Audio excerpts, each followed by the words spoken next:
আসসালামু আলাইকুম। কি অবস্থা সবার? সবাই কেমন আছেন? আশা করি সবাই ভালো আছেন। আলহামদুলিল্লাহ আমিও ভালো আছি। তো আজকে একটা খুব জনপ্রিয় একটি খাবার নিয়ে আসছি আপনাদের সামনে। তো আজকে এটা বানাবো, তাই ভাবলাম আপনাদের সাথে শেয়ার করি। তো এখানে আমি আজকে নিয়েছি নারকেল কুচি, আর এখানে আছে মুড়িটা আমি গুঁড়ো করে নিয়েছি, আছে চিনি, তারপর আছে ঘি। আজকে আমি নারকেলের নাড়ু বানাবো, তাই আজকে ভাবলাম আপনাদের সাথে শেয়ার করি। এই নাড়ুটা আমার খুব প্রিয়। তো চলুন দেখে আসা যাক মূল রেসিপিটা। ফার্স্টে চুলায় একটা প্যান বসিয়ে দিলাম। আমার তাওয়াটা গরম হয়ে গেছে, ফ্রাই প্যানটা, তাই এখানে আমি কিছুটা ঘি দিয়ে দিলাম। ঘি আপনারা স্কিপ করতে পারেন, এটা অপশনাল, বাট আমার কাছে ঘিটা দিলে নারকেলের নাড়ুটা একটা ভালো লাগে, মানে মানে খেতেও অনেক ভালো লাগে, দেখতেও অনেক সুন্দর লাগে। যে নারকেল কুচিটা রেখেছি সেটা দিয়ে দিচ্ছি। তারপরে এই ঘিয়ের সাথে ভালোভাবে নারকেলের নাড়ুগুলো ভেজে নিচ্ছি। নারকেলগুলো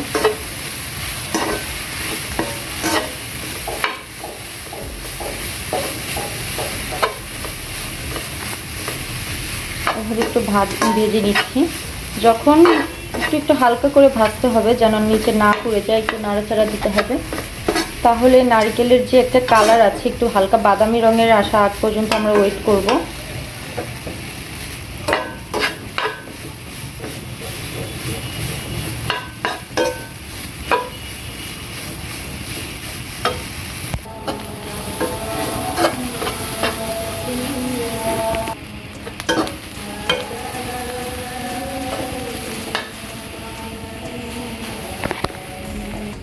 এটা ভাজতে থাকুক, আর আমি এখানে একটু সামান্য একটু গুড় দিয়ে দিচ্ছি।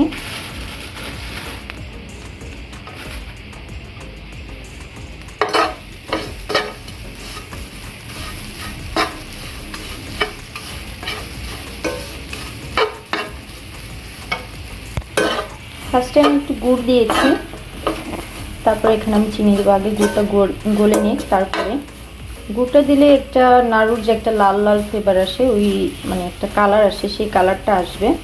তো এখানে আমি, আপনারা চাইলে এখানে খেজুরের গুঁড়ো ব্যবহার করতে পারেন, বাট আমি এখানে পাটালি গুড়টা ব্যবহার করছি। তারপরে এটাকে ভালোভাবে নাড়াচাড়া করে নিচ্ছি। গুড়টা গলার আগ পর্যন্ত ওয়েট করতে হবে, ততক্ষণ আমরা একটু নাড়াচাড়া করতে থাকি। দেখতেই পাচ্ছেন আমার গুড়টা প্রায় গলে এসেছে। তো এই পর্যায়ে আমি হালকা এখানে একটু লবণ দিয়ে দিচ্ছি। আমি হালকা লবণ দিয়ে দিচ্ছি।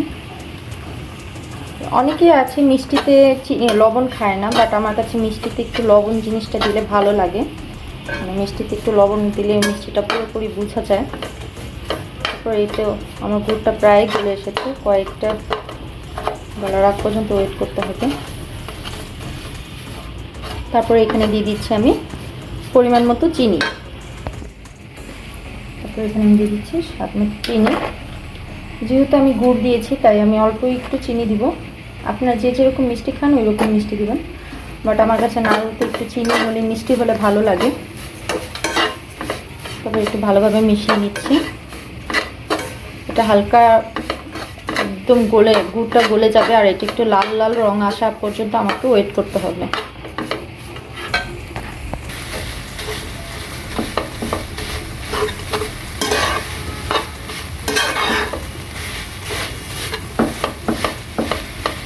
দেখতেই পাচ্ছেন আমার নাড়ুটা কিন্তু প্রায় হয়ে এসেছে, গুড়গুলো গলে গেছে।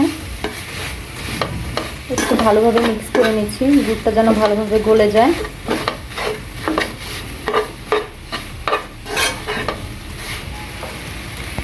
এই তো আমার নাড়ুর যে গুড়গুলো ছিল, সেই গুড়গুলো একদম গলে গেছে, আপনারা দেখতেই পাচ্ছেন। নাড়ুটা একদম পারফেক্ট হয়ে গেছে। তারপর এ পর্যায়ে আমি কিছুটা মুড়ি যে গুঁড়ো করে রেখেছি, সেই মুড়ি গুঁড়োটা দিয়ে দিচ্ছি। তারপর এটাকে ভালোভাবে মিক্স করে নিচ্ছি। মুড়িটা ভালোভাবে ব্লেন্ড করতে পারিনি, তারপর একটু হালকা মুড়ি দিয়ে দিলাম।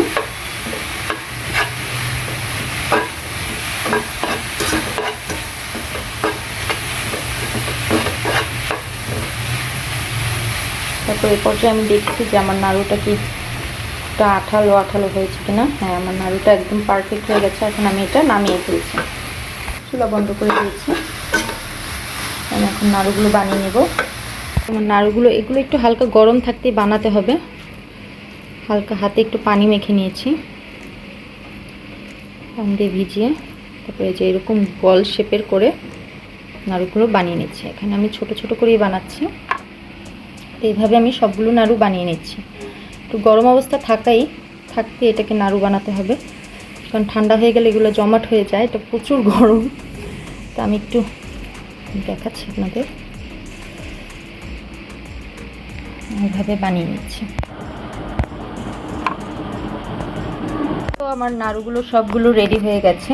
তারপরে এটার উপরে আমি যে মুড়িটা ব্লেন্ড করে নিয়েছি সেই মুড়ির গুঁড়ো একটু দিয়ে দিচ্ছি।